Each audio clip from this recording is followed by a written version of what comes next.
Don't forget to like, subscribe and share the videos. When the political manifesto is translated into policy document, is not the executive playing a role? Is a very important question. The executive plays a very, very important role because the policy is drafted by the executive. The basic inputs for the policy is given by the executive. And when the executive is implementing the policies and reaches the masses, the executive is the one who gives the feedback about the policy, which is a very important input for policy formulation further. Yeah. But can you really remove policy making as it is a domain of statesmen who are found in legislature? So let us study only the executive. Solla mudiyuma?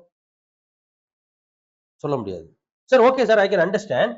We can take legislature, but should I have to include? I can understand there is an interrelationship, but why should I include judiciary?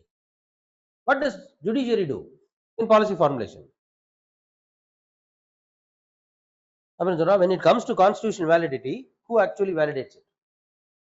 When the question comes about the constitutionality of the policy or its implementation, it is a judiciary which, and moreover, in a checks and balances system of a parliamentary democracy, all three wings have to work in tandem with each other.